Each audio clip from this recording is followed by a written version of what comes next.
नमस्कार प्रिय विद्यार्थियों, आज हम देखने वाले हैं संधि के टॉप मोस्ट 15 प्रश्न। परीक्षाओं में लगभग इसी प्रकार के प्रश्न देखने को मिलते हैं। करते हैं शुरुआत आज के पहले प्रश्न की। शरद धन चंद्र की सही संधि क्या होगी? शरद धन चंद्र की सही संधि क्या होगी? तो प्रिय विद्यार्थियों, विकल्प तीसरा सही होगा, शरद चंद्र। और शुद्ध शब्द भी यही माना जाता है। कौन सा? शरद चंद्र। परीक्षाओं में पूछते हैं कि शुद्ध कैसे लिखते हैं शरद चंद्र, तो ऐसे शुद्ध लिखते हैं। इसका संधि विच्छेद क्या होगा? शरद धन चंद्र। और संधि कौन सी होगी? व्यंजन संधि। दूसरा प्रश्न है, निष्ठुर शब्द का सही संधि विच्छेद क्या होगा? आपको बता दें, निष्ठुर शब्द विसर्ग संधि का उदाहरण है, तो इसका सही संधि विच्छेद होगा नियधन ठुर। नियधन ठुर का शब्द बनेगा निष्ठुर, संधि होगी विसर्ग, तो विकल्प दूसरा सही होगा। तीसरा प्रश्न है, निर्लेप शब्द का सही संधि विच्छेद क्या होगा? प्रिय विद्यार्थियों, यहाँ भी विसर्ग संधि है निर्लेप शब्द में, और इसका सही संधि विच्छेद होगा नियधन लेप। नियधन लेप शब्द बनेगा निर्लेप, संधि होगी विसर्ग संधि। चौथा प्रश्न है, सच्छास्त्र शब्द का विच्छेद इनमें से क्या होगा? सच्छास्त्र शब्द व्यंजन संधि का शब्द है, इसका सही संधि विच्छेद होता है सतधन शास्त्र। सतधन शास्त्र शब्द बनेगा सच्छास्त्र, संधि होगी व्यंजन। इम्पोर्टेंट शब्द है, परीक्षा में पूछा जा सकता है। अगला प्रश्न है पांचवा, किस विकल्प की संधि सही नहीं है? जल धन ओग का बनेगा जलोग, संधि होगी वृद्धि संधि, तो ये तो सही है। एक धन एक, ये है वृद्धि संधि, एक धन एक, पर यहाँ ये शब्द गलत है। ये शुद्ध होगा एक एक, मात्रा डबल होनी चाहिए। तो किस विकल्प की संधि सही नहीं है? दूसरे विकल्प की। यहाँ मात्रा 2 होनी चाहिए थी। बाकी षट धन मास षणमास व्यंजन संधि का उदाहरण है। सुधन अच्छ स्वच्छ यण संधि का उदाहरण है। यहाँ वृद्धि संधि का उदाहरण ये गलत दिया हुआ है, डबल मात्रा आनी चाहिए थी। तो किस विकल्प की संधि सही नहीं है? तो दूसरे विकल्प की। छठा प्रश्न है, पावक शब्द में कौन सी संधि है?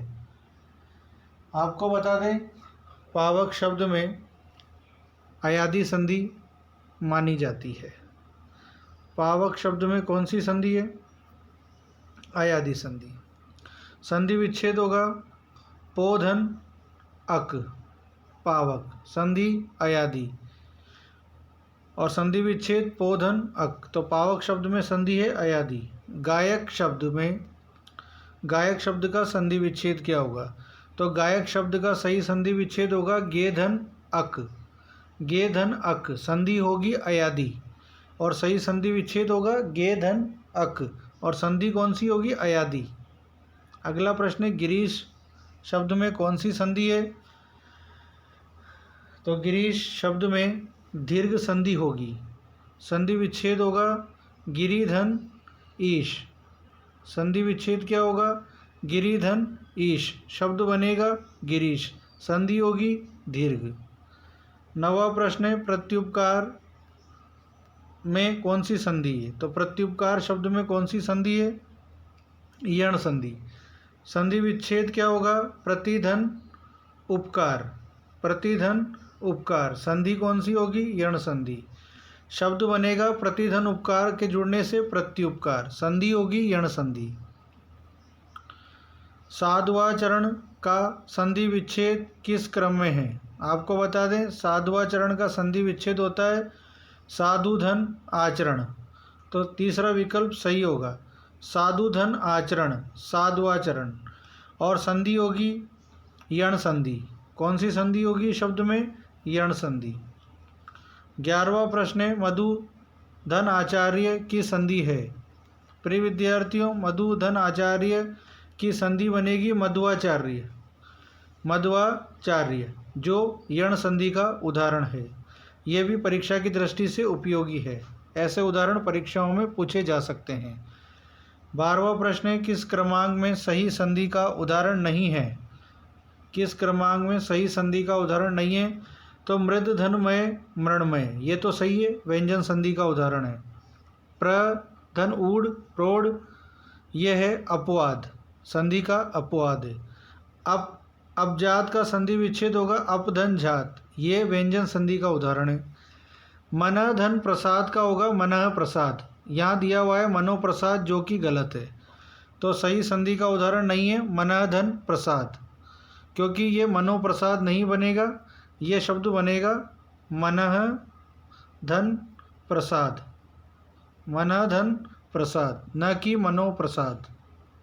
ओ की मात्रा नहीं आएगी, ये शब्द गलत है, तो ये वाला विकल्प आपका सही नहीं है। संधि का उदाहरण जो है कौन सा सही नहीं है, मनः धन प्रसाद का मनोप्रसाद ही गलत है, शब्द सही बनेगा मनः प्रसाद। 13वां प्रश्न है, किस क्रमांक में सही संधि का उदाहरण है? किस क्रमांक में सही संधि का उदाहरण है? तो गोधन इंद्र गावेंद्र, ये तो गलत है। चतुधन कपाल चतुर कपाल, ये भी गलत है। षटधन मुख षडमुख, ये भी गलत है। तो सही कौन सा है? शिशुधन एक्य का शिशवेक्य, कौन सी संधि होगी? यण संधि। आपको बता दें शिशवेक्य में कौन सी संधि होगी? यण संधि, पहला विकल्प सही होगा। अगला प्रश्न है हमारा, निम्नलिखित में से कौन सा शब्द व्यंजन संधि का है?